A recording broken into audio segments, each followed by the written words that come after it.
The op-ed go on to write, quote, "The potential for a total breakdown of the chain of command along partisan lines from the top of the chain to the squad level is significant should another insurrection occur." All right, we've got a new op-ed from 3 retired generals saying, watch out, there might be a coup coming inside the United States, inside the U.S. military. It is incredible. It is a very stark and clear warning. You're not getting it.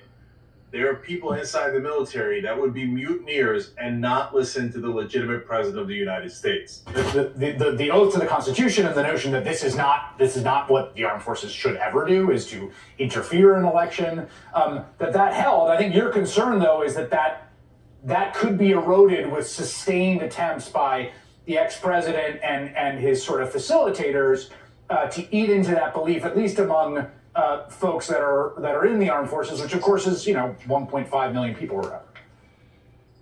Indeed, there is an active movement right now on the part of the GOP to infect the armed forces of the United States with doubt that the election process is just not what we expect it to be, to insert doubt that we are conducting fair and elegantly delivered elections. So it's Paul Eaton, a retired U.S. Army Major General, Antonio Taguba, Army Major General, Stephen M. Anderson, a retired Brigadier General. So they're all retired. They're all very high-level generals in the United States military.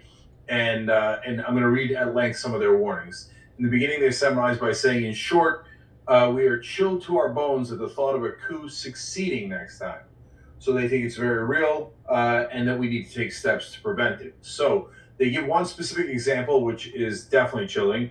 They say recently, and perhaps more worrying, Brigadier General Thomas Messino, the commanding general of the Oklahoma National Guard, refused an order from President Biden mandating that all National Guard members be vaccinated against the coronavirus.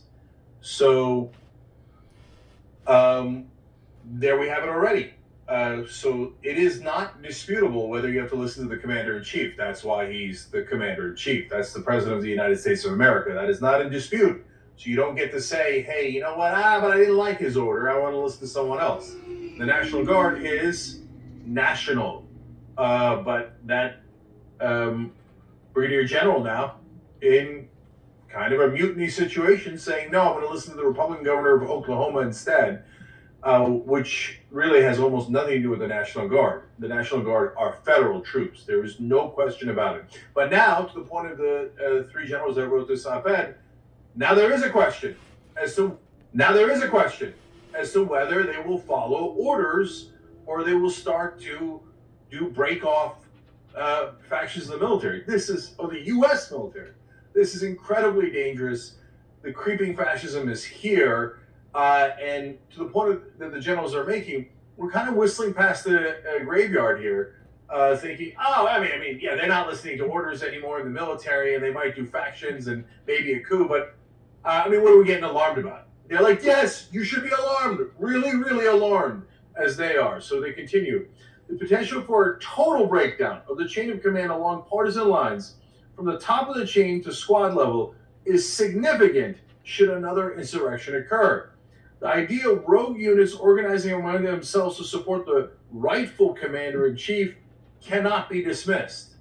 So Trump started this by saying, I didn't lose, even though the states clearly said, including the red states like Georgia, Arizona, etc., saying, no, he did lose. Republican officials in those states. And then they did audit after audit. And then they lost 60 court cases. He definitely lost. And in fact, in those 60 court cases, he has never presented any evidence that has gotten any traction at all. All completely not credible, including by Trump-appointed judges saying, you have not presented any evidence. But nonetheless, there are members of the military who are now beginning to go rogue and saying, well, I wanted him to win, and he says he's the rightful president, so maybe I'll start listening to him instead.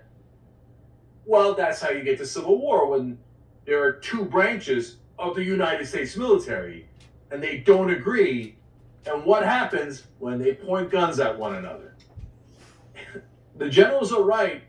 Impending disaster. There's an iceberg right in front of the Pentagon. We're not going to take it anymore. I see a civil war coming. I do. I see civil war coming. I can tell you right now, if they steal the election, all bets are off. How about civil war? Let's go for it. Noam Chomsky has a dire warning for the United States as the Republican Party slides further right into authoritarianism. One of the lessons we should learn from 2021 is what is happening to the most powerful, wealthy state in world history. It's going off, literally going off the precipice. There was recently a study of attitudes of Republican voters on many issues. Comparative study, comparing them with European parties.